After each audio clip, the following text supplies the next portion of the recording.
sun is back. It's almost summer, and yes, I've now thrown my L plates away. I am now a full competent driver. That's what at least the driving instructor thought. And gonna get a bigger bike and enjoy this staycation summer. But first, let's review my Aprilia 125 Tuono, a 124cc Tuono.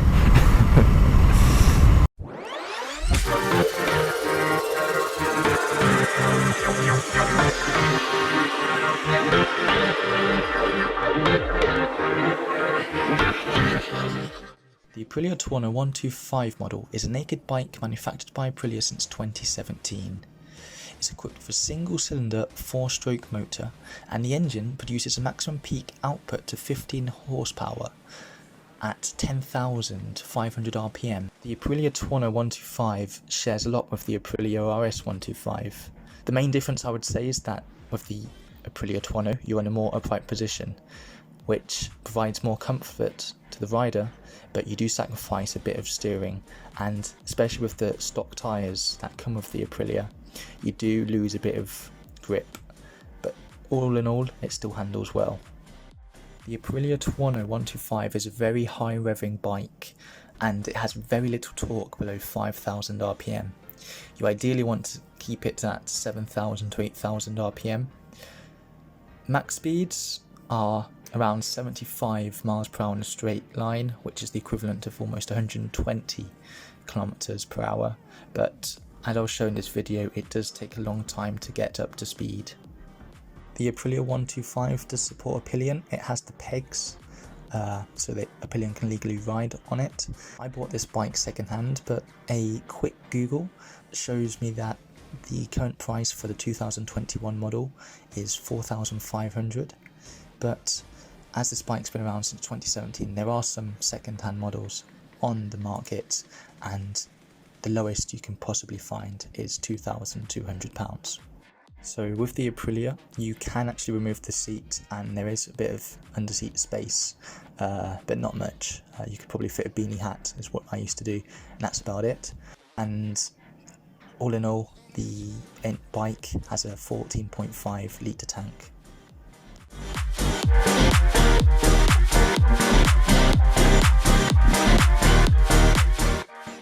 So one of the first things you'll really notice on the Aprilia Tuono 125 is that it's quite big. Well, it doesn't feel like a 125 to be honest. That's basically because it's designed to look like the bigger Aprilia Tuonos.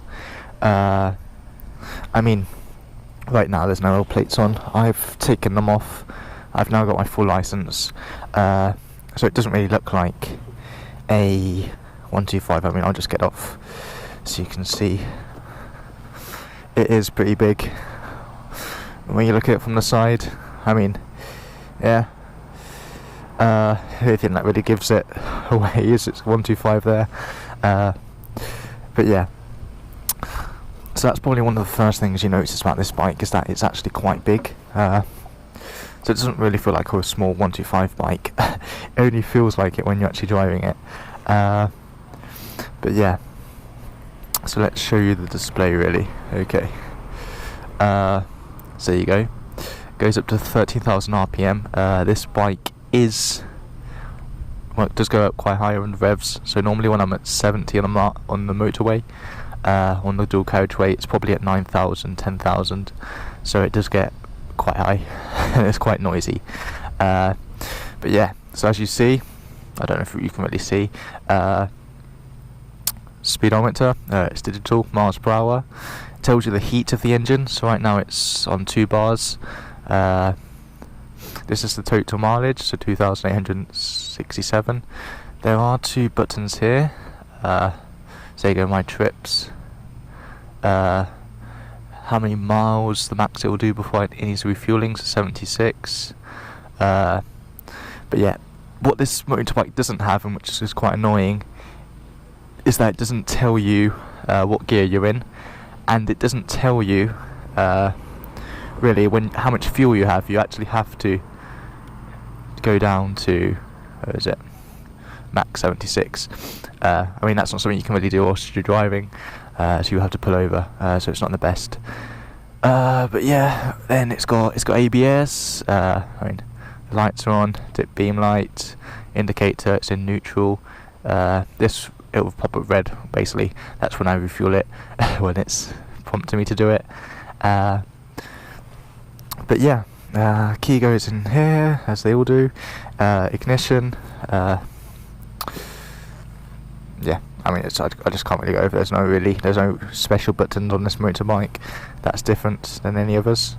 Got to say though, I do like the mirrors. They are quite wide. You do get to see quite a lot. I have been test driving the bike I want to buy after this, and they're round. I don't like them as much as this, but that's probably one of the best things of this bike. I can't say it's one of the best things, but it is enjoyable. What I also want to say is I did point it out in the specs earlier when I was at home. The petrol, it's quite good. That the instructor I was talking to couldn't believe it. Actually, you can only fill it up until the pump stops. It's not one of these bikes where you just have to make sure you don't overfill. This will not let you overfill with this special system, so that is quite ingenious. But what else is there to show you? I don't really know. Again, ignition. It's got auto lock, or not lock, steering lock. But yeah, I think we should head out really. The plan is today is to go to Hunstanton. Did go to King's Lynn, but I wanted to start the video here in a nice little village, which I'm not telling you what it is. I mean, you got nah, okay, I'll tell you. It's Castle Rising. I got it confused with Castle Acre, because Castle Acre has some ruined or derelict abbeys, which are really nice to see. But unfortunately, I got it wrong. I got the wrong castle. But yeah, so this is a nice trip now all the way down to Hunstanton. So I'll show you some nice scenic routes. But I'll just go through what the experience of this bike has been for me. I've had it since the September 2019. So I've almost had it for a year and a half, or just over a year and a half. So 18 months riding it, both commuting, and I have done some long distance trips. So I went to Nottingham from Peterborough. That's probably not the long distance, but I mean, it probably sitting on the bike for an hour and a half, so you get a feel of what it's like. But yeah, so let's go.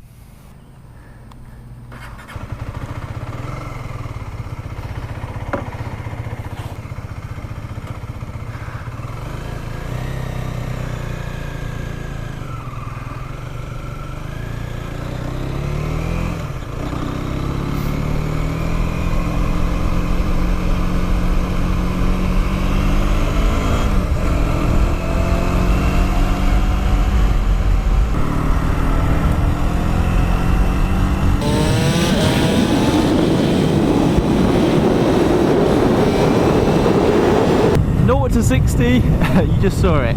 But what I have to say is this bike, it's a bit tricky really. Top speed, it should be 70 miles per hour, and it is. I mean, I can get to 70 miles per hour, but not easily. It takes a long time to get to 70. So on my way down here from Peterborough, so I've probably been on the bike ready for an hour. There were bits where it was dual carriageway on the A47, so 70 miles per hour. But it wasn't easy. I'd be full throttle. The bike's got 6 gears, so full throttle, and it was hitting 65, and it wouldn't go to 70. I mean, the reasons for this is it is a windy day. It's calmed down a bit now, but yeah, It was windy and the wind was coming against me, so you could say it's a wind barrier, but it wasn't getting to 70. And only when it started to go downhill and the weather got better, it was getting to 70 and it was going a bit above, but I can't say how much.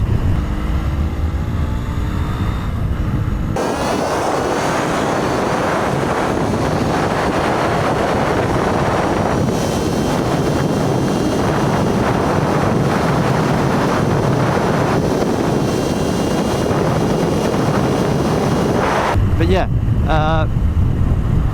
so as you can see here, we're on a single track lane right now, or single track, one lane. The speed limit's 60 miles per hour, but one of the problems really is it's 60 miles per hour until you encounter a slow lorry. Now, overtaking cars or lorries, whatever it is really hard in this bike. I say this because, I mean, you don't have the horsepower.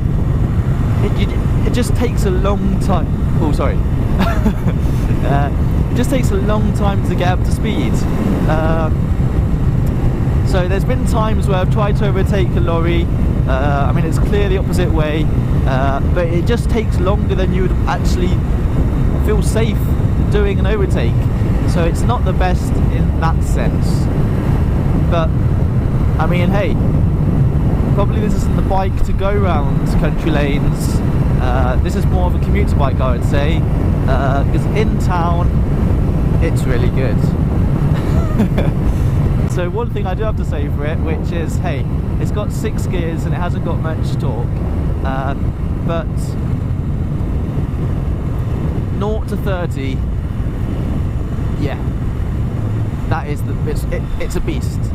I mean, I'll probably try and find or demonstrate it somehow when we get into an urban area. But basically, you can just zoom off before any other car. It's really good for that. But the second you gotta go above 30, everyone will start overtaking you again. But yeah, it's a good 0 to 30, terrible 30 to 70. So that would be one way of giving you a little feel of the bike. Right then, another thing, it's a 125. Don't expect it to have a really loud bang noise. No, it's not. It's a 125 or it's a 124cc engine. It's, I would say I've heard other 125s or learner plate bikes, and they do sound much better than this bike. So the sound isn't the top or the selling factor for me. When I first bought it, just under 700 miles second hand, I mean, the engine still hadn't done enough miles. It didn't sound good at all. I mean, now with almost 3,000 miles, the engine's been worn a bit more. It does sound a bit more like a motorbike, but still, you go around the town with, you see some guys on their motorbikes, and they do really sound, they sound louder than a big bike, but this one doesn't. Right, so pillion. That's another thing about this bike. You can take a pillion. It's got the pegs. Have I ever taken someone as a pillion? No. I was a learner until last week. Learners can't take pillions. But would you want to take a pillion on this bike? No. Or yes. I mean, if it's to take someone, you live in, let's say, London, Liverpool, wherever, in an urban congested area, yes. I mean, you're not going to go full 70 miles per hour. Yeah.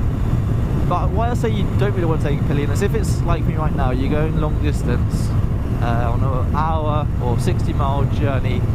It's not. I don't think it's going to be the most comfortable because I mean the seat isn't the best, and I don't really think. Oh, added weight. You won't get the full potential of the bike. It'll be harder to get to 60 and to 70. So another thing I was saying about this 125 bike is that it looks much bigger from the exterior than what it actually is. I mean, look. It looks big. My legs are covered. I mean, when it rains, this actually protects my legs. So the only bit that gets wet is the rest of my body, but my legs are normally quite dry. But yeah, it does look big until you actually ride one. And yeah, then it's not as big as you'd wish for. So this is, I'm probably going to compare with the bike I've just test driven yesterday. I didn't want to put a video, but I'll do that next week when I actually buy one. But that bike it was a bigger bike, but it only had 5 gears, so it had more torque, and you could get much more out of each gear. With this Aprilia, it's got 6 gears, but I hardly ever use gear 5, and gear 3, yeah, don't really use it as well. And gear 1, no. I mean, you can go 2 miles per hour and it's already going to 11,000 RPM and you want to change to gear 2. So some of these gears are really short. I mean, also, you never know what gear you're in, so I just kicked into neutral there. Let's just actually slow down. Right.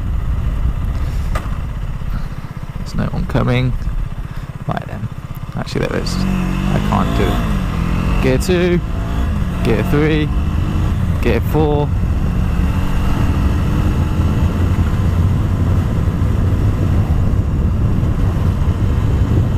gear 5,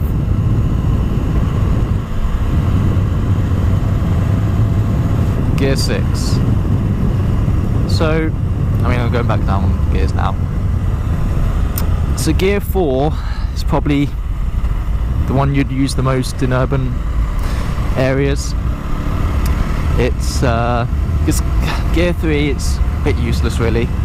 The engine doesn't sound the best. You want to put it into lower or higher gear so the engine's not revving as much. I mean, even though this bike is revvy, yeah. Gear 3 and gear 5, I hardly use them. And that's the thing. I mean, does it really need 6 gears? I would say no. There you go, look, wrong gear.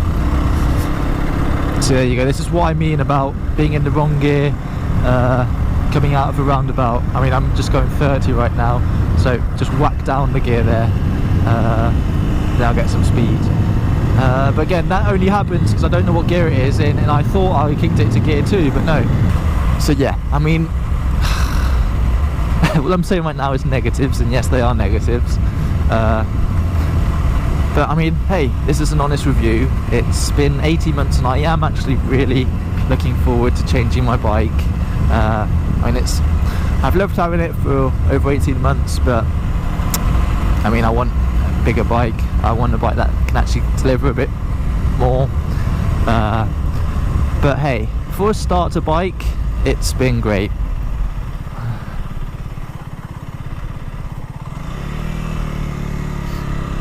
I've learnt a lot. And yeah, I will miss it. Well, when I say I'll miss it, it does look nice, and that's probably one of the things I've got to give it. It does look really nice. Yeah, it's a nice bike. And I was watching it today for this video, and sun was on it. And I did get like, oh, not upset, but I was like, oh, because I'm selling this bike on Wednesday, this Wednesday, hopefully, I think, but no, I mean, hopefully nothing goes wrong with it, but yeah, and then next week I'll be buying my other bike, but yeah, it's done its job, and it did do its job. So this bike was, I bought it with my CBT. I intended to get my A2, but I mean, I was 23 at the time, so I just thought, hey, I'll just hold off for a bit and get my full license, which now I've done. So it served its purpose. Got my license now, so I don't need this bike anymore. I want to go to bigger and better things. So if you were to buy this bike second hand, what are some of the points I would say to look out for, just to see what the condition is? Because I mean, I've had my bike for 18 months and I know which parts of where basically get worn out quick first. So yeah, one of the first signs really is a sign of rust. Is it rusty at all? Now, I've had my bike 18 months and there is some rust. Whereabouts is this rust? It is, well, at the underneath the exhaust, of course. I've had to remove some of the rust on the exhaust, but again, it's come back.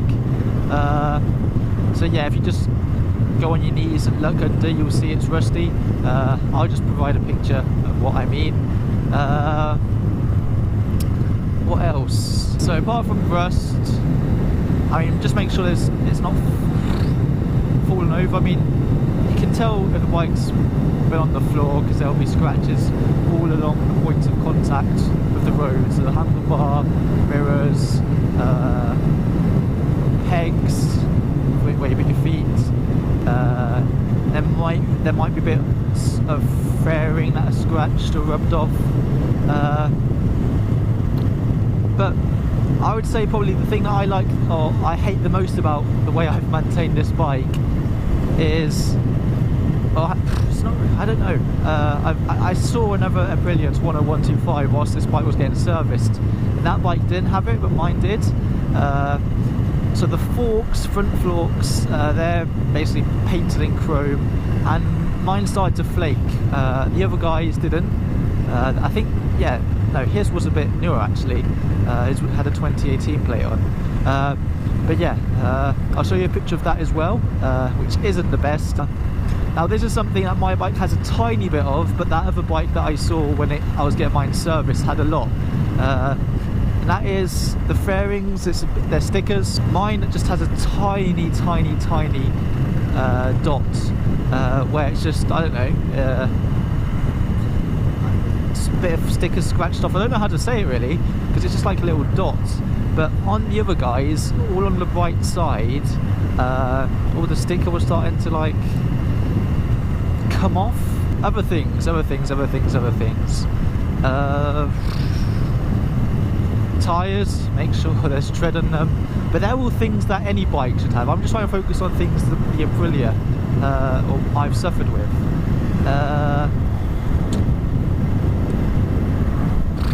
I don't know what else really. I mean, it hasn't had many faults at the end of the day, so I can't really point to any more. But yeah, I honestly think I've gone through everything. Lovely sun, lovely car, lovely bike. The sun lasted 2 seconds as well. I mean, I've got a smile. The bike's put a smile on my face. It's still a machine of happiness. You will have fun on this little bike, and I'm not doing urban commuting right now. I'm literally in the middle of the countryside having fun. Yeah, let's say hello.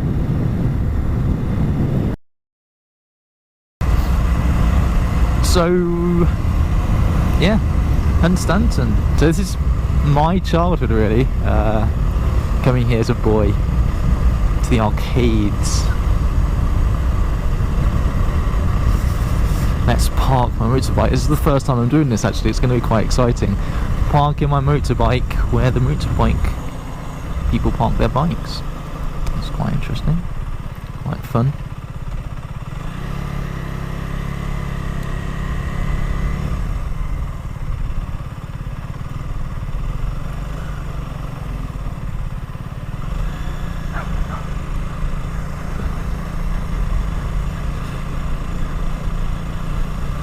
Where do I do it? That was really awkward.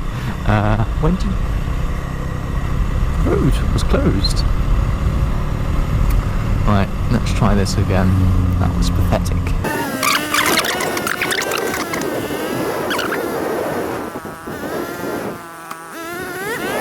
But how? It's not this way, is it? No.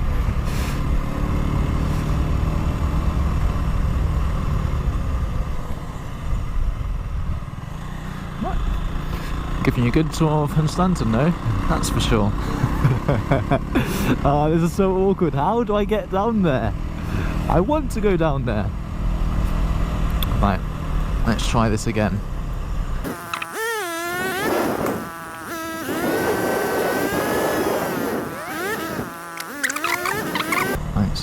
fuck's sake he went to like down there? Where the fuck do I?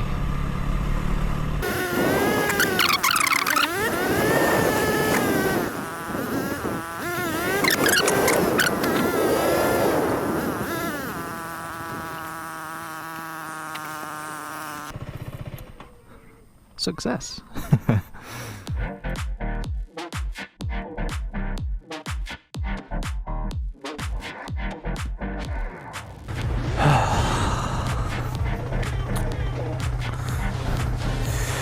It's here with all the big boys.